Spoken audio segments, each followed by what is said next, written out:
Anyway. And the Margaret Hooligans name could go a couple ways. Could be based on the Margaret Hooligan character from MASH, or it could be unlikely perpetrators, malfeasance doers. You wouldn't expect old people or kids to commit crimes, and we call them Margaret Hooligans.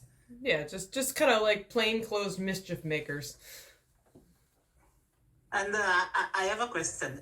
You was first married and then a band, or was first a band and then you married? Oh wow! No, definitely, yeah. We were together without music forever. Except for, actually, it's funny you say that. We weren't technically a band, but he and I met at a summer camp years and years ago, and this was actually when I was with somebody else. Not as kids, as counselors. Right. We were adult counselors for a kids summer camp, and they used to do like a talent show for the counselors, like they wanted us to show off our talents for the kids. So we actually did put together a little musical thing just for that. Like we, just played covers or whatever, but that actually was the first time we ever played together, and that was before he and I were married. So maybe we were a band before we were married. Can you share some insights into the band's musical influence and the genres that they've shaped your sound? I never played an instrument in school, as a young kid, the piano or whatever. So I was never in music to make my music teacher happy or to make adults go, oh, you're getting really good. I started playing at 13 because I wanted to play, and it was about kind of, revolting against what's going on, like what works in your life up to age 13 doesn't necessarily work as a teenager, so I had to make a change. And so music to me is not about nice things or nice sounds or even happiness. It is about energy and aggression and just youthful revolt, and I'm trying to hold on to that now.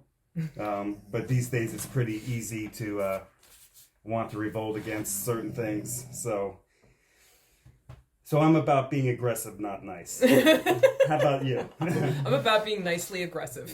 I said he was in bands forever, and that's true. Like he really kind of came to music and really, came to music. I'm more of exactly what he described. Somebody who played piano when she was 5. I was sang in the choir through my whole young adult, up until adult life. I took guitar lessons. I took flute lessons. I did a lot of different things with music, but it was, again, one of those things where I just didn't have the discipline or the mindset to really keep doing it. I would say the best I got was maybe when I was a teenager. I did start writing my own songs, and I would perform them for an open mic that my guitar teacher thought I should do, near us. So I used to do that kind of stuff. So I kind of had an inkling that maybe I liked songwriting and liked that kind of stuff. But then I went to school for art and kind of forgot about it for a million years. And then I just was his roadie for a little while. He was still kind of doing some band stuff. We were together, so I carried the drum sets, and I got to hang out in the green room and get looked at. the green room. Steal the food. Where people can smoke marijuana without being bothered. That's the green room in the little bars. They sometimes had good food. Johnny Brennan used to have the hummus and platter. Right. Yeah. Yes. And then I would get dirty looks from the other bands, and they'd be like, "Who's she?" And I'm like, "I'm the lady who's eating your hummus." But anyway, so the music thing really just started because it's kind of a silly reason. I do art stuff, and I actually cut off this part of my finger a long time ago. How long? 12 years ago or so? I don't know. It was a long time ago. And when I did it, I had just been picking up the guitar again. So our daughter was like a baby, and I used to play guitar, just make up songs for her and just be silly. And I got really annoyed after I did it because I realized I couldn't play the guitar anymore. It hurt.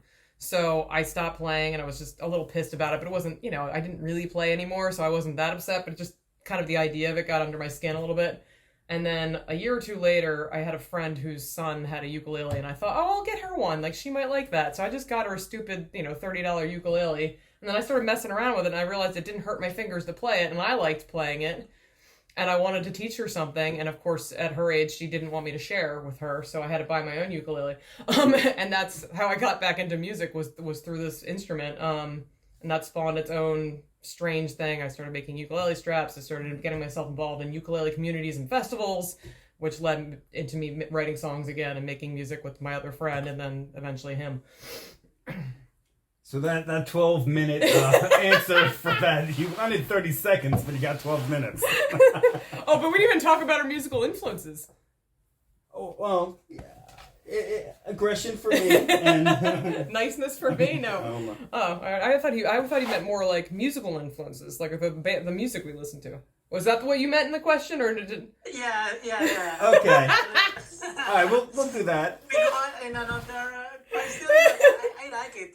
That's interesting because I really want to know your origins too, and you asked that. But yeah, I would like to know also the musical influences, the band that you listen, the cities that you ate. I mean, I'll okay, we'll talk about that then. Me, it's basically let's say British band, Black American music, probably until 1980.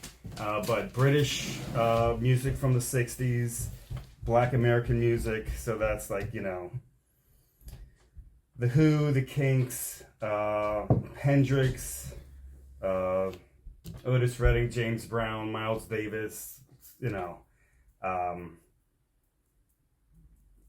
if there's energy, I'm gonna give it a chance.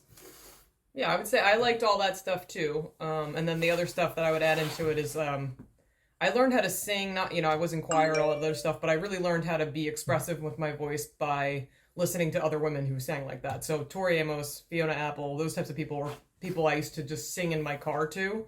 And, when you're in your car, you don't really worry about how good you sound, so you can experiment a bit. So that's where I learned a lot of singing, was just by listening to other vocalists. Thank you. The next question is for Meg Cratty. You put lead vocals, electric ukulele, and electric guitar. How do you balance these roles within the band? I mean, it's not really all that difficult. Like, I'm not playing all the instruments at once, so it's not tough in that regard. I think our biggest challenge really is that if we do play stuff live, like, we haven't been a live band ever. We've always just played live in our basement and not gone out and done stuff. So when we record stuff, we have the ability to be a multi-instrumentalist. Like, we can play lots of different things, which of course presents its own issues if you do decide to take that music and play live. So mostly I just strip everything back when that happens. Like, if it's not, I can't play lead necessarily and rhythm at the same time, so you kind of have to pick or choose what you're doing in that moment. But other than that, it's just a matter of learning which chords are right in which tuning, which is its own memory issue when you get older. What chord am I playing now? Oh, I don't know. Sounds good. Yeah. And Mr. Strontium, is pronounced well? Yes, perfect. Okay. Perfect. You're all involved as backup vocals and drums, percussion. How do you contribute to the band's unique sound? Someone once said, a pretty famous musician once said something about keeping, not a drummer, obviously, said something about keeping time or whatever. I don't keep time. And that's not the drummer's job. Everyone's supposed to just keep time, the feel in their body. They don't just hang on to a drummer playing quarter notes, eighths, sixteenths. So I don't do that. I create the energy and the feel with her. That's my only job. I actually would give him even a little bit more credit, because he doesn't, I don't know if he realizes he does this or not, but I come up with melodies a lot based on the stuff that he comes up with. But I started doing this even before we were a band. He practices for hours all the time, and it's in our basement. And so, like, on the upper floors, you can hear everything. And I'd be in the kitchen, and I'd be, like, singing along, like, little melodies with it, because I could hear them through his drumming. So I think, in a way, he comes up with rhythm, like a melody through his rhythms, which not all drummers do. Like, a lot of drummers are exactly what he said, just, just keeping time, and it's not anything exciting. I think he does more than that. And my little backup vocal contribution is purely comic relief. I mean, I don't do it as a joke, but Well, we talk about a lot of serious stuff. We need something to break it up. It's usually just to kind of trick her, because, you know, maybe I'll do some vocal overdubs and she won't know about it. Then she'll get to the song to do something, and it's like, what the hell is this? Yeah. So it's a joke, apparently. It's a joke just for me. Do you guys recorded the video of Monkey Woods in there? Oh, so no, I wish we had. We actually did a different one, which will be coming out in May. We have a song coming up in May called is it the Stonehengers? Is that what it is? Yeah. Yeah. So it's part of the new album, and we did shoot it with Simon and Phil from the Quarks. So that I'm really excited to have come out. But the Monkey Nuts video we did afterwards, because we kind of had like an afternoon where we jammed and did all these songs, and we just did a few overdubs that we sent back and forth after we had come home. So we hadn't done a video, and I made that one, but I asked them to like film themselves. They sent me the clips, and then I cut everything together. Okay.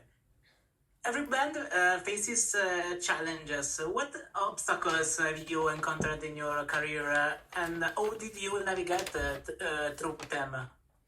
I mean, too. Being married's fun. I think it's pretty amazing that we've remained married and being in a band. I don't know how. Well, so far today. Anyway. I don't know how young people would do it. Like young people who want to make a career true. out of it, like maybe in their late 20s. I don't know how they would stick together. But the main challenge has been the end of COVID as a health crisis, because that means that our time, especially hers, is now scattered right. That's true. to the four corners because life is back. COVID was great for this band. We had a lot more time to do stuff that I don't have. It's just so much stuff. I mean, even just like nowadays, I don't know what it's like for you around the holidays, but it's insane. Like there's just always so much going on. There's too much to do. I run a business, which I'm actually leaving at the end of this year, and like that's crazy, and you can never predict what's going to happen. So it makes it really hard to schedule things well, and that's the only way we make it work. So yeah, scheduling is actually a big problem for our band, as long as we do it. What else? Do we have any other obstacles? I mean, like I would say early on recording, like figuring out how to record stuff well was a bit of a challenge. Oh yeah, we couldn't. So we got a recording and we thought, you know, it was in the ballpark. We knew it was a little crazy. No one would help mix it. Yeah. I mean, people would say, "Hey, I want to mix it," whatever. When we give the person something and they would disappear. maybe they're buried under some parking lot. I don't know.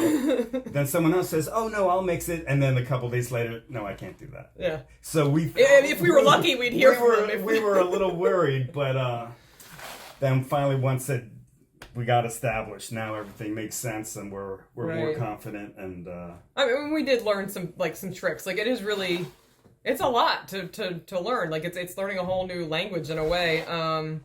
Because even if you think you know something, you don't really, and then you have to send it out to someone and have them tell you did it wrong. So we learned a couple tricks that way, and then he spent a lot of time learning how to mix, even though he swore he was never going to do that. And I think that's actually been very helpful, because part of the problem with recording your own stuff is giving it to someone else and then expecting them to make it the way you want it to sound, and them not having any idea what that is, and maybe you not even quite knowing what that is, but when you get it back, you're like, that's not it. And it's hard to explain to them, like, that wasn't what I was looking for.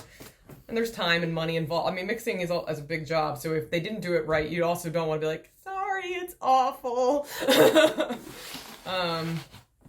So yes, I think that's probably a big challenge for us. I think the creative side of things have actually been very good. No, that's falling off a log. Every time we get together, like maybe I'll have some beats ready to go, but we always come up with stuff. I mean, we give each other freedom, and that part has never been an issue at all. But now you are set it up with a sound engineer, no? No, we do everything ourselves still. Okay. Yeah, I mean, we will send out mastering stuff just because we think another set of ears should be on it, but he does all the mixing. So the last few songs we've released has been all him, and then we had it mastered by a man named Kramer, who has done things. Yeah, but whole surfers. Yeah. That's impressive, because that sounds really well, yeah. honestly.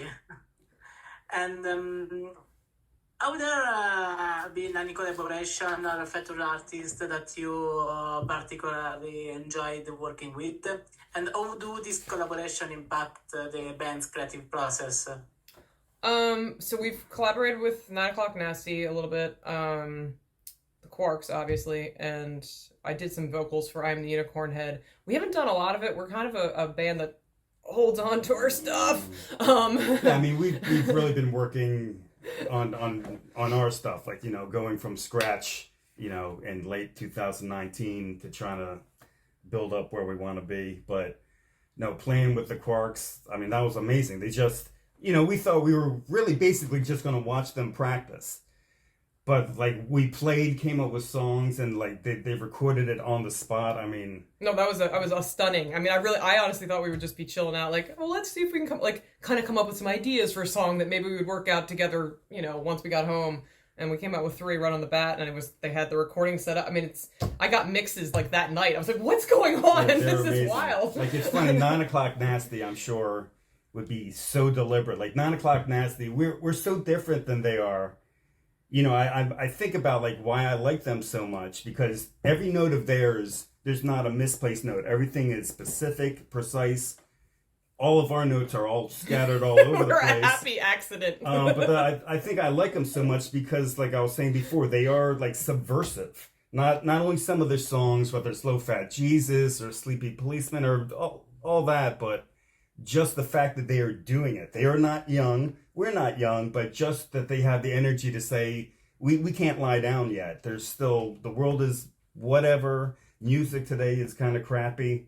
I mean, I think it's been that way for nearly 30 years, but just the act of older people trying to do this is a revolt. It's like saying no to what is. And I love them for that, even though musically we're so different. They do a great job.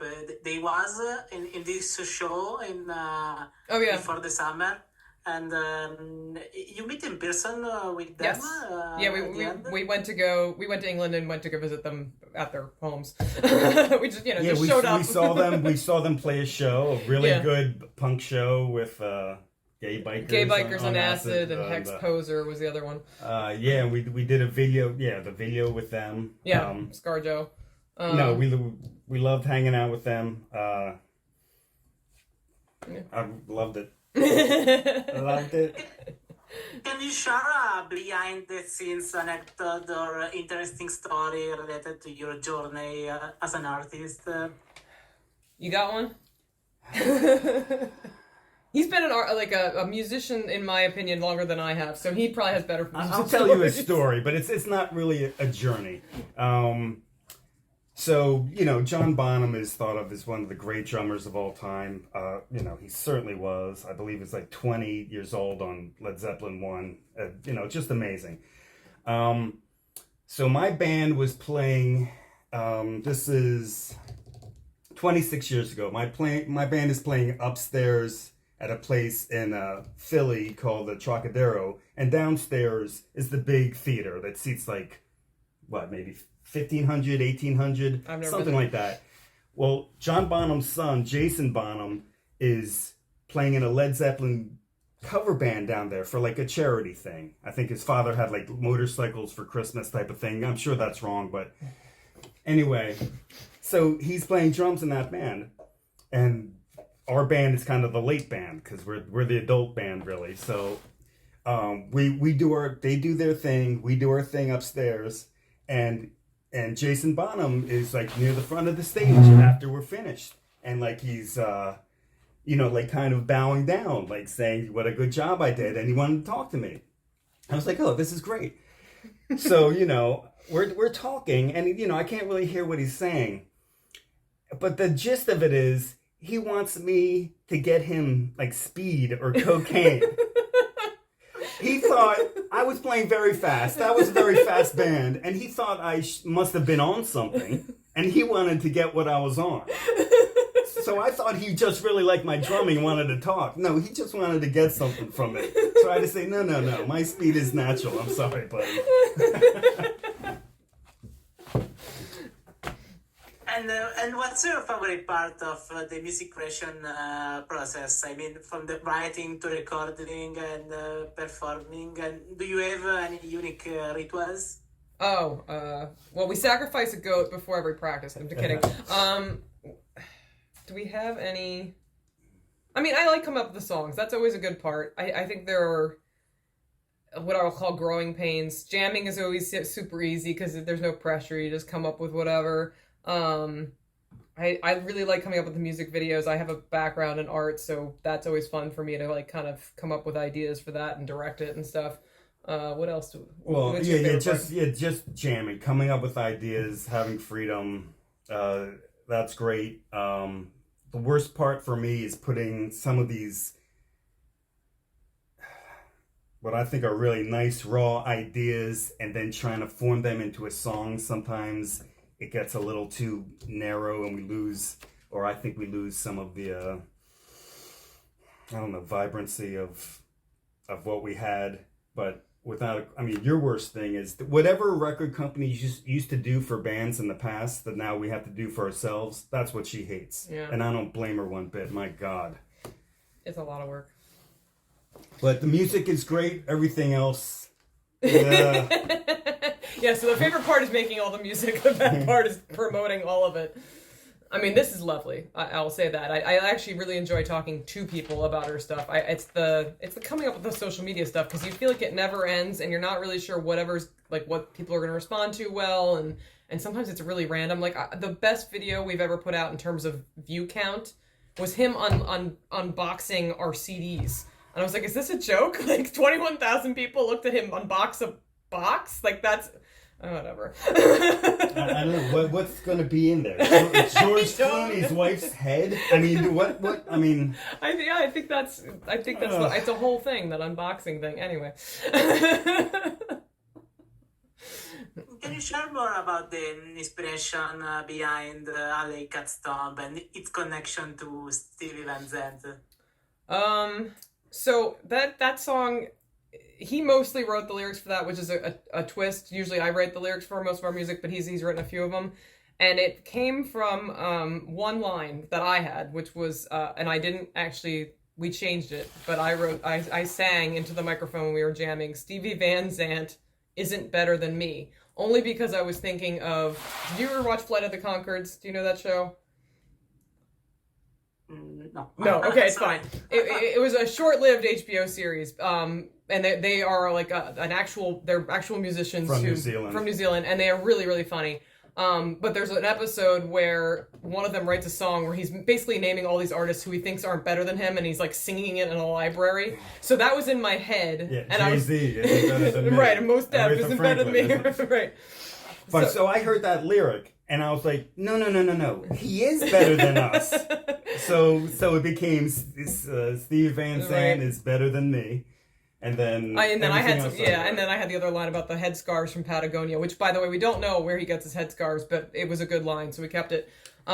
So as usual, like when we do have different vocals, there are different stories. So she's got mostly the story of Stevie Van Zandt, his life, meeting Springsteen. I'm telling the story of his buddy Milky Way Mikey, who doesn't get in the band, and when the people don't get what they want, now we've got problems. So being that this is, Mr. Born in the USA, Mikey's got to get a gun to solve his problems. So, we combine those two. It's weird how we do that. We don't really... This is the one thing I think that is maybe a little strange about the way we make music, is that we don't often have a point. Like in terms of like, we sat down and we're like, we're going to write a song about gun violence today. No, we never do that ever. But things weave their way in somehow and you go, oh, I guess that's what it's about. So it's bizarre how that works. Maybe I wasn't supposed to give away that secret. I don't know. Is that a trade secret of the Margaret Hooligans? But yeah, I mean, I having come from when I wrote songs, it was one voice, right? It was one, okay, I have this idea, let me write the song. There's a verse, there's a chorus. The way we do things together is very different. There's a lot more back and forth. So things come up that we don't always expect, and sometimes it's just because he makes a title that I wasn't expecting, and then I have a challenge to make the song about that title. But officially, we do like Stevie Van Zandt. Oh, yes. He is better than us. Please play us on the Little He's a good actor. We love his radio, whatever. I mean, he thinks the best Who record is the album is My Generation. Not Tommy, not Quadrophenia, not Who's Next. Not I mean, he Sellout. loves that 60s sound. He loves that.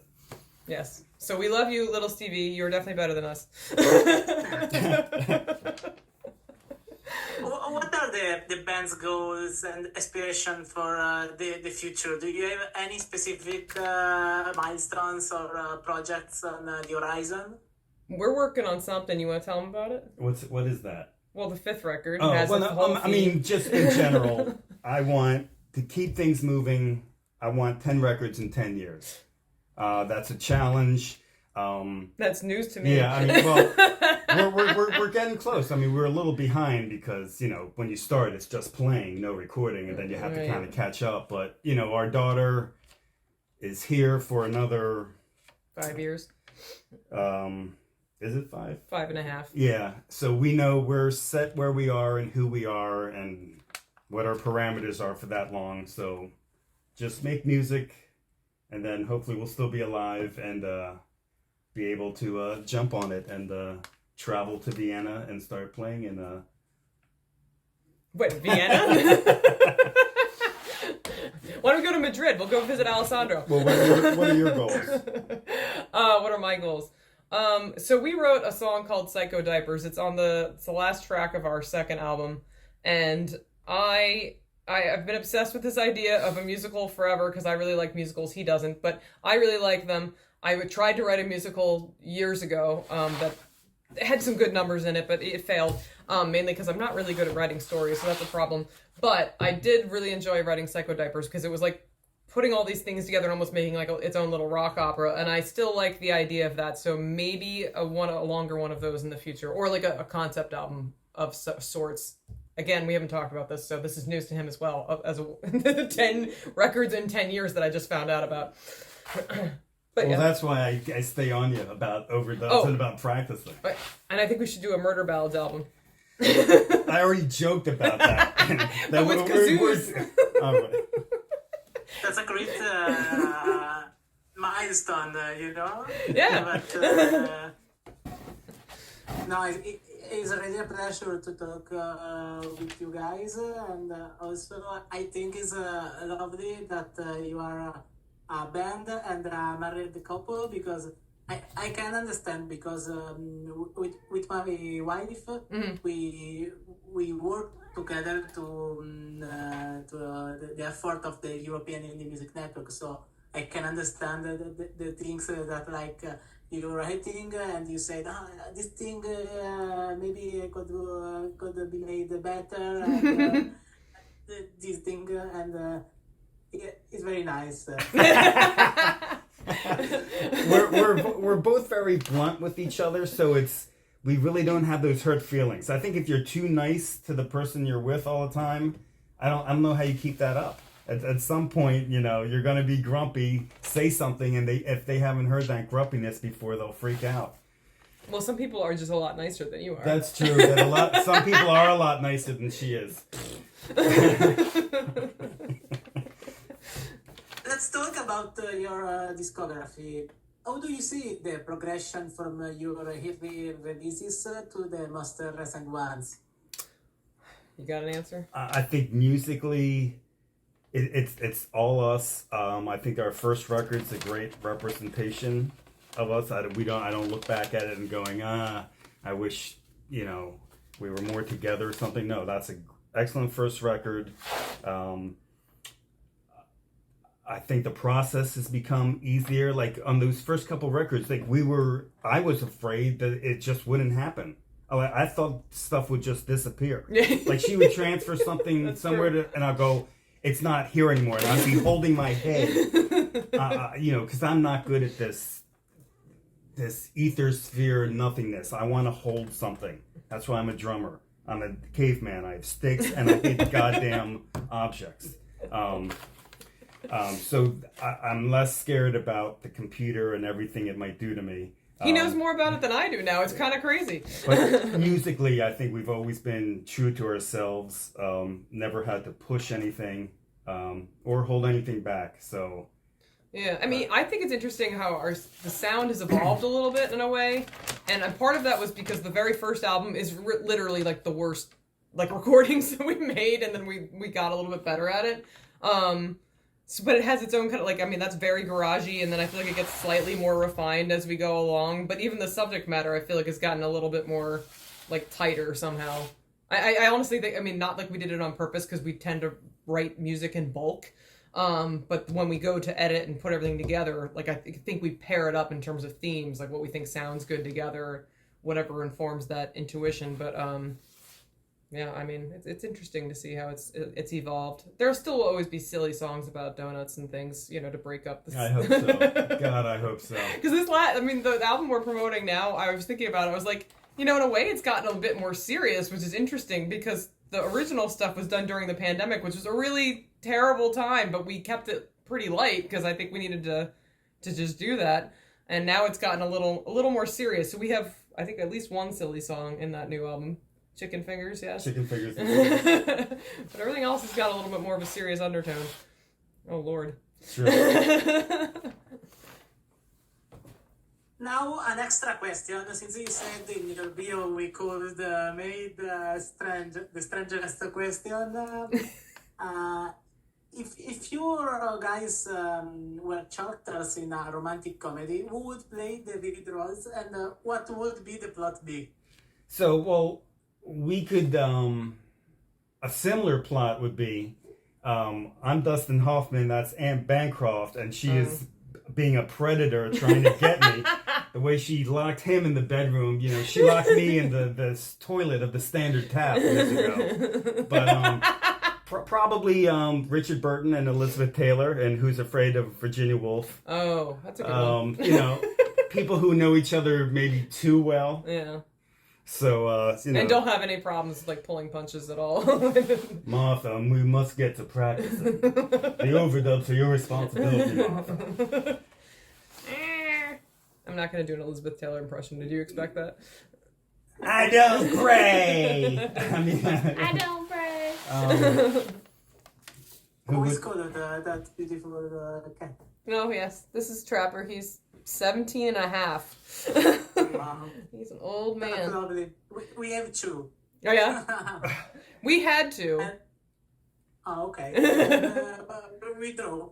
They didn't really get along, and the other one passed away. We really loved the other cat a lot. He was nicer than this one, but he unfortunately did not make it.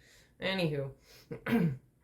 Now we will play your new single, Cat Stomp. Maybe you can introduce it for us and let us know what do you want to express with that song, and what is the next step with Margaret Hooligans band. What we can expect later. Oh. Well, with Cat Stomp, it's a song about two things. Basically, you know, the rock and roll and the ambition and the acceptance and the friendship that can come with it. And there's also the downside for the guy who doesn't make the band, Milky Way Mikey. So we've got the success and the failure. Mm-hmm. That's true. It's a garage rock banger. What am I going to say? It is. It is. I like music that makes you dance but doesn't force you to, if that makes sense. Like, you know, if I go out with friends, they'll all go dancing to stuff that I can't stand. Like, I don't like electronic dance music or anything like that. But if you put on James Brown, I'll dance. So that's what I think about a lot with our music, is that I want it to make me move, but not force me to. I don't know what that has to do with Alley Cat stuff. Oh, because we danced in the video. There you go. As far as what's coming up next, we have Main Street Zulus next month. Which is well, it has drums and it has vocals. It does. The usual suspects, and you know, other good singles for the rest of 2024. Yeah, a lot of rockin', energetic stuff. It's just not going to stop. A couple more things with the Quarks that'll be coming out next. We don't have dates yet for that, but we have 2 more singles coming out with them too.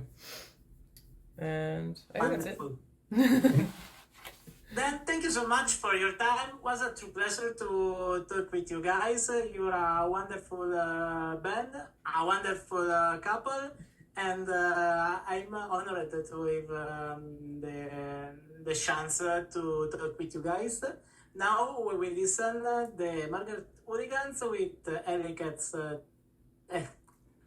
Cat Stomp. Yes. And, thank you guys. Thank you. Thank you. Thank Great you seeing so you. much. Woke up this morning, got myself a